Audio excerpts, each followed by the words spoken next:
We've got a little bit of a West Ham news roundup for you today. I've basically opened up OneFootball and I'm reading the articles on there, so I cannot verify the authenticity of these articles, but some of them are stuff that we're sort of discussing. Anyway, so we've got a little bit of Ben Johnson's contract. We got a little bit of Ben Brereton Diaz, a different Ben. It's not all about the Bens, though, today. We've got some Vladimir Soufal. We've got some Mikel Antonio. And some Martinez. I'm not giving you my opinions on Martinez, you know, the ex-Wigan, Everton and now Belgium manager. We'll get to that in just a minute. Okay, let's start off with this first article. And the article has basically suggested that West Ham are disrespecting. It says, pundit says West Ham have disrespected one homegrown player. Now we could leave. Now, I'm not a great one for this whole disrespecting lark. I mentioned it before. If you watch the channel regularly, when I heard on the radio the other day that England fans were dangerously disrespecting Senegal for suggesting that England might win the game, as I said, and it's now where we are. We now cannot predict the outcome of a football match without it not being disrespectful and all. Anyway, so I'm not a big one for this disrespecting malarkey. However, I do think this is a genuine question with Ben Johnson. Ben Johnson is probably the lowest paid player in the squad. Now, if I thought everybody was on 60,000 a week and Ben Johnson was on 40,000 a week, I don't think it'd be a problem. But I think he's still, as I discussed with Gio the other day, Ben Johnson is still on the same terms that he would have been when he signed his first professional contract. I'd imagine he's probably on less than $8,000 a week.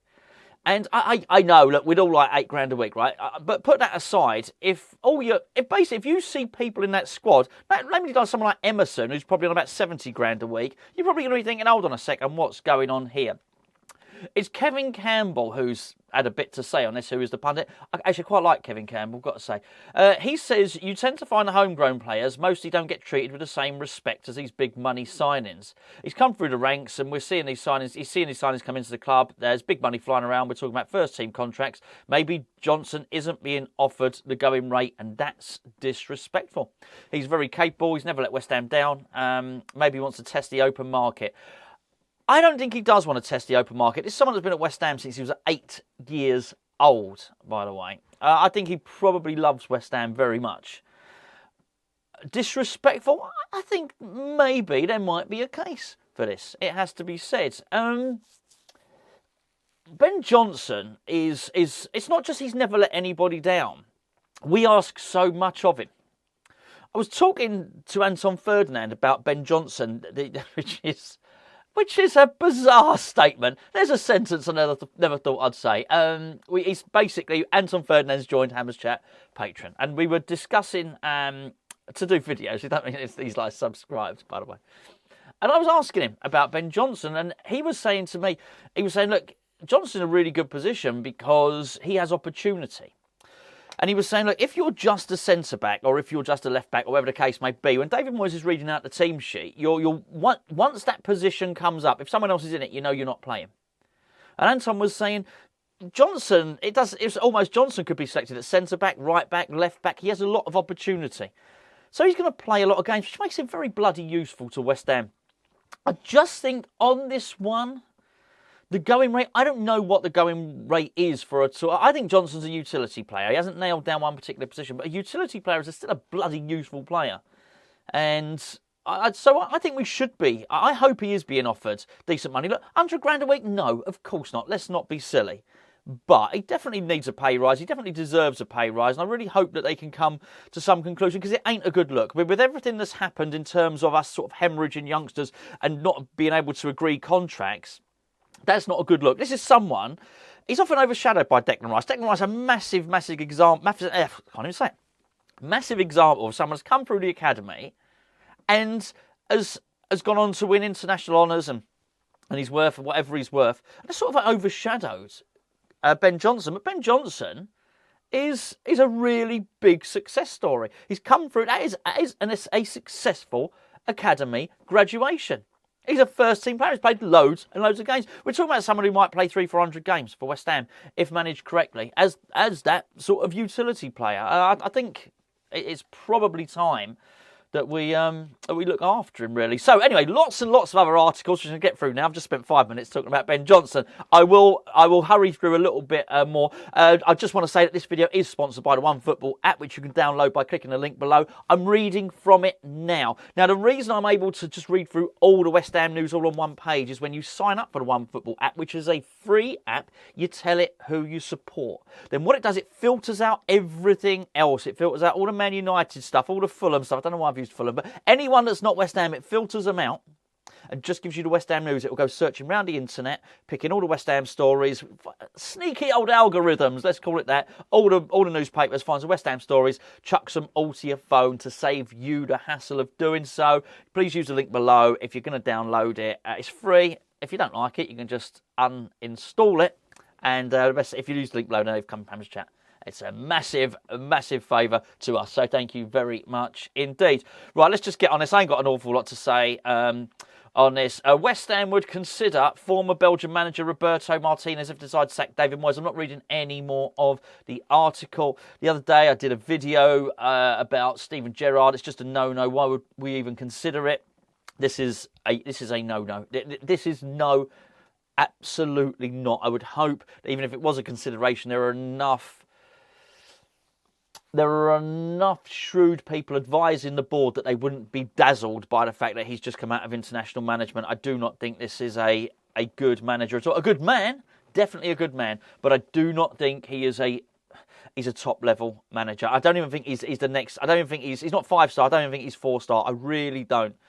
This is really important, and we don't go and bring this guy in. Anyway, there you go.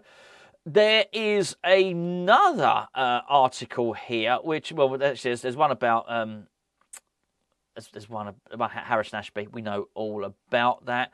Another one here. David Moyes sends exit message to West Ham star. West Ham manager David Moyes has sent a clear message to Vladimir Soufal that he has no future at the London Stadium. Hammer's defender is being tipped to leave. This has all come from Dharmesh Sheth, who you know has been on the channel many times. We like Dharmesh. He's a good guy. He makes again, I'm not going to read out the whole article. He makes a really good case why he thinks Soufal might be leaving. All I would say about Dharmesh is he's got an awful lot of stuff right. I think particularly over the last couple of seasons, I would say in terms of West Ham knowledge and in the know stuff, he's been at the forefront of. He doesn't get a lot wrong in terms of players who we sign and who we sell, which is really what it's all about. And yeah, I think that would be a big indicator. Look, I know it, you know it. It seems to be the case, doesn't it, that he's available for sale, and he's only got 6 months left on his contract anyway. So, yeah, I think so. We've been linked with Frankfurt striker Djibril Sow. I'll look into him more. I don't overly want to talk about him too much until I've had a look at him. Couldn't tell you anything about him. The next time I do talk about him, I'll know a little bit more. I'll do my research. I'll basically watch some YouTube clips of him playing football. I'll read Wikipedia. I'll look at transfermarket.com. And then I will get back to you and tell you what I think about Djibril Sow. I'm sure by the time I've done this video, someone will read it and will tell me all about him in the bottom. You know what I mean? In the comments underneath. I'm not sure what bottoms has got to do with it. Let's have a little bit of Ben Brereton Diaz, shall we? There's another article. It's from Football League World. There we go. West Ham United are looking to bring in 1 or 2 forwards during the January transfer window. Okay, there's been a bit of contention here with... Apparently, the board have been critical of David Moyes. We basically want to give him some centre forwards. He doesn't want them. This goes back to Gabigol, which is Barbosa, Flamengo striker.